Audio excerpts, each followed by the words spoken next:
In the 8th century, the Venerable Bede had written about the holiness of some nuns in an Anglo-Saxon monastery of women called Watton. When John of Beverley, the Archbishop of York in the early 8th century, visited the monastery, he found one of the young nuns quite ill from, as Bede says, a careless letting of blood, and by his healing touch and prayer, he healed her. Sometime in the 1160s, so 300 years later, Aelred, who was familiar with Bede's story, wrote his own work about the modern-day nuns of Watton, a Gilbertine monastery inhabited by nuns, lay sisters, lay brothers, and canons. Aelred's work also tells about some miracles accomplished there, one of which involved a 12th century Cistercian Archbishop of York, Henry Murdoch.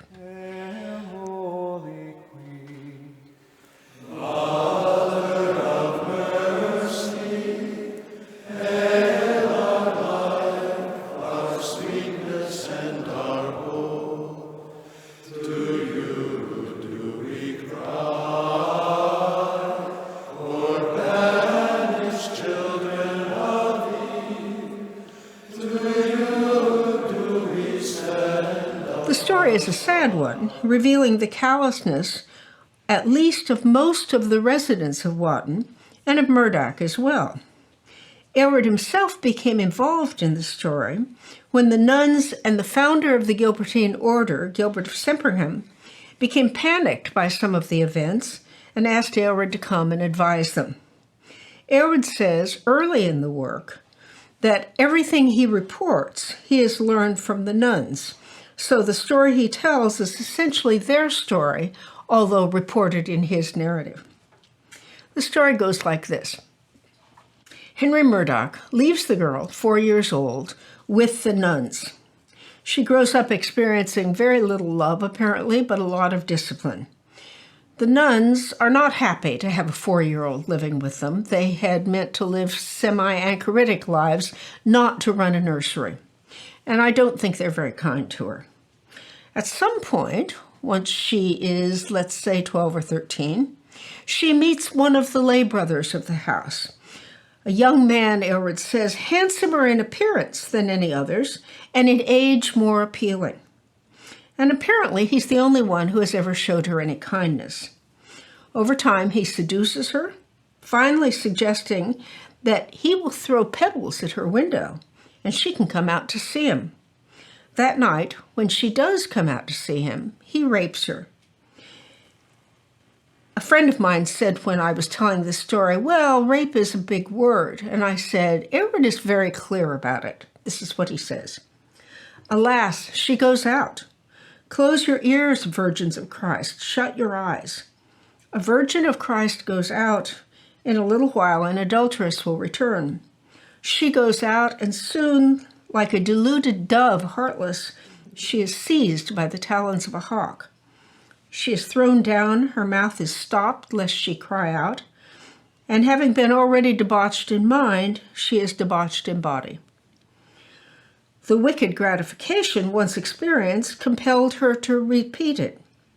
When it began happening so frequently, the sisters wondered at the sound they often heard and suspected deceit. She was a special object of suspicion, as her habits had already been suspected by them all. The flight of the young man also attracted their suspicion, for when she had revealed to the adulterer that she had conceived a child, he, fearing that he too would be revealed, left the monastery and returned to the world. When the older nuns became conscious of her slipping out at night, they began to question her. And learning of her transgression, they punish her brutally. They attach fetters and they enclose her in the monastery prison, beating her and feeding her on bread and water. Aelred repeatedly refers to their violence toward her with the word zeal, that they showed zeal but not reason. When her pregnancy becomes obvious, as apparently it wasn't at the beginning, their fury becomes all the greater, and her punishment harsher. During all this time, they say nothing about it to Gilbert, the founder of the monastery. Now, however, presumably because the time of the child's birth is approaching, the nuns finally consult with Gilbert, who goes to the brothers resident in the community and tells them a plan he has come up with. With the help, he says, of the young pregnant nun, they will lure the father of the child back and punish him. One of the brothers was to sit with his head covered with a veil, and when the young man appeared, they would beat him with sticks and bind him. As though this plan weren't cruel enough, the nuns decided that they wanted to join in the punishment. Here's how Aelred describes it. At once some of them, having the zeal of God, though not according to knowledge, and wanting to avenge the injury to virginity, asked the brothers to give the youth to them for a short time, as if to learn some secret from him. When they had received him, they knocked him down and held him. She, that cause of all evils, was brought in as if to a performance. They put an instrument into her hands and compelled her unwillingly to cut off his manhood with her own hands. Then one of those standing by seized those things of which he had been relieved and flung them as they were, foul and covered with blood, into the face of the sinful woman. After this event, with the young man returned to the brothers for whatever they wanted to do with him, and the young nun returned to her cell and to her fetters, Jesus intercedes. Aelred says, "So far, wretched woman, we have written the story of your misfortune. From now on, we will tell with our own pen how the ever-merciful loving-kindness of Christ rained down upon you. For where sin increased, grace increased all the more. And truly, the sinful woman moved the holy heart of Jesus with her grief and disgrace, and also with the abuse she suffered. As the time approaches for the birth of the child, one night she has a vision of the late Archbishop Murdoch in her cell, clad in his Cistercian habit and his archiepiscopal pallium. He chastises her for cursing him daily, and although at first she denies it, she then confesses, saying, 'Truly, my lord, because you handed me over to this monastery in which such evils have come upon me.' To this the prelate said, 'I blame you rather for this, that you have not yet acknowledged your sin to your spiritual father, as is necessary. But see that you memorize these psalms and make confession.' The next night he returns to her, this time accompanied by 2 women of lovely countenance. He came to the wretched woman, and as her head rested on her knees, Aelred says, he covered her face with the pallium, chiding her. When after a while she raised herself, she saw women carrying an infant and following after the departing bishop. When morning came, the nuns saw that her womb had shrunk, her face had put on comeliness, and her clear eyes had lost their leaden color. They searched her, looking for the baby that clearly had been born, assuming that she must have killed the baby, but they couldn't find it. They called other nuns to help with the search, and others came later. They all searched every inch of what was presumably a tiny cell, and they prodded and poked her body. But all of them found only one thing. Everything was healthy, everything clean, everything lovely. But she's still in fetters, and the chains are clanking, Aelred says. Then, alone again, she saw 2 ministers of divine mercy appear to her. One removed the chain, one chain, and went away. Later, the nuns saw that one fetter had fallen, and it was in the same form in which it had been made. There was no explanation for this. But one foot was still held by a chain and a fetter. At this point, the nuns really panic. Too much is going on, and they have no explanation of it. And while they would like to blame the girl, they can't quite see how she has done these things. So they tell Gilbert. Gilbert, one would think, would have been involved all along or would have been kept informed, but it's pretty clear that Gilbert was quite ineffectual and not involved much in the day-to-day affairs of the house. But now the nuns don't know what to do and don't know how to act without his involvement. So they go to him. Well, going to him does not bring common sense, really. What it does bring is his panic, and at that point, he himself rides to Rivaux and asks Aelred to come and check things out. He wants advice from someone who knows what's going on. Now Aelred talks about his own role in the story. When Gilbert had with the utmost kindness and graciousness received both me and the companions of my journey when we arrived at Watton, we went down to that small cell within the cell where she was sitting shut in her cavern. I began to handle the fetter with my own hands. This seems to be the miracle that is attracting attention. And I understood that without God's power, she could not have been loosed from the others, nor could she be loosed from this one. Some of the women, however, not yet having overcome their fear, asked us if other fetters would have to be put on her. I forbade it, declaring it to be cruel and indicative of a lack of faith. We should rather expect and hope that he who freed her from the others would also release her from this one that still held her. And soon after that, Aelred returned to Rivaux. A few days later, he receives a letter from Gilbert, telling us that that fetter by which we had found her still fastened had fallen off. And he consulted my unworthy self as to what should be done. Among other things, I wrote these few words: "What God has cleansed, you must not call common, and her whom he has loosed, you must not bind." And that's where the story ends. The story is terrible and complicated, and there's no way to avoid casting blame on almost everyone involved.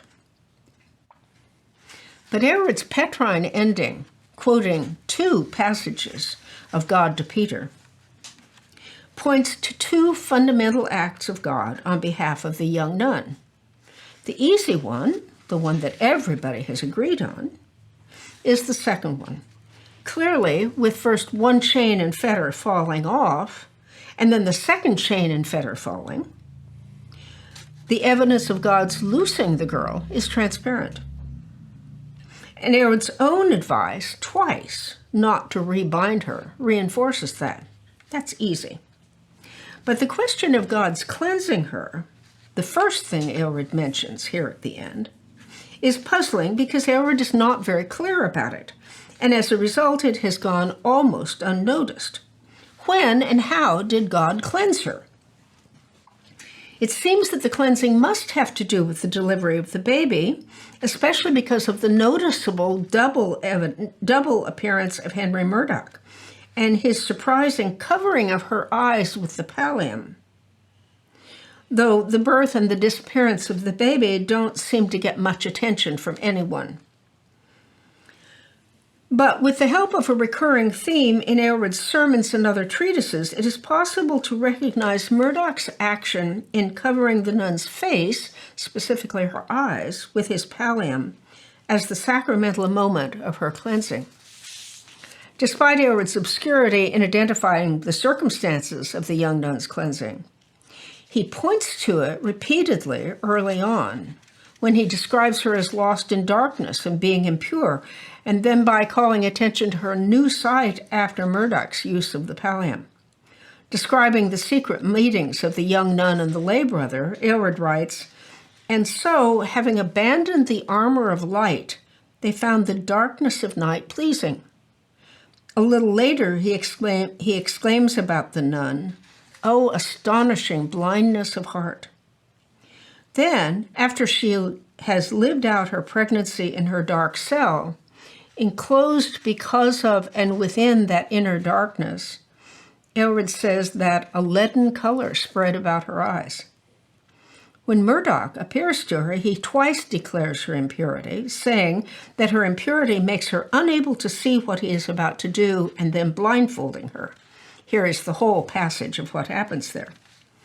"The prelate came up to the wretched woman, and with her head resting on her knees, he covered her face with the pallium in which he was clothed, chiding her and saying, 'If you had been cleansed by a true confession, you would clearly see those things that are being done.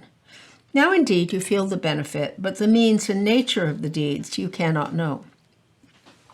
Although Aelred says nothing about the removal of the pallium, he does call attention to the nun's renewed vision shortly thereafter. First, he says that she is able to see Murdoch and the woman leaving with the baby, almost immediately after the birth, presumably.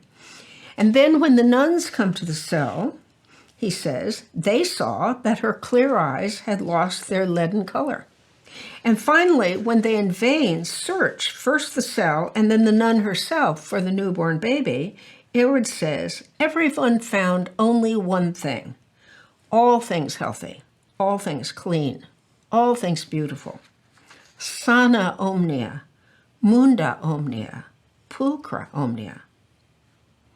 Her new clarity of vision thus indicates that while she was unable to see, God cleansed her spiritually and physically, imbuing her with renewed understanding and restored sight. So Aelred portrays her temporary deprivation of sight as the occasion of God's granting her new vision, new spiritual understanding, new purity, as proclaimed in the words of God's command to Peter, "What God has cleansed, you shall not call common." I do wish that Aelred had been more clear about this event. It's no wonder that all scholars have overlooked it. It helps, though, that Aelred emphasizes healing of the blind in other works, sometimes, as in the case of King Tudivalis in the life of St. Ninian, by God's first blinding him as punishment. Miracle thus offers another instance of the bringing of new light, new health, new enlightenment to a person lost in darkness. While Aelred is certainly unclear about this aspect of the work, his ending allows no doubt that by the end of this terrible story, God has acted to heal and rescue the young nun, once again, as in so many of his works, bringing good out of evil to the most vulnerable, the one most needing God's mercy.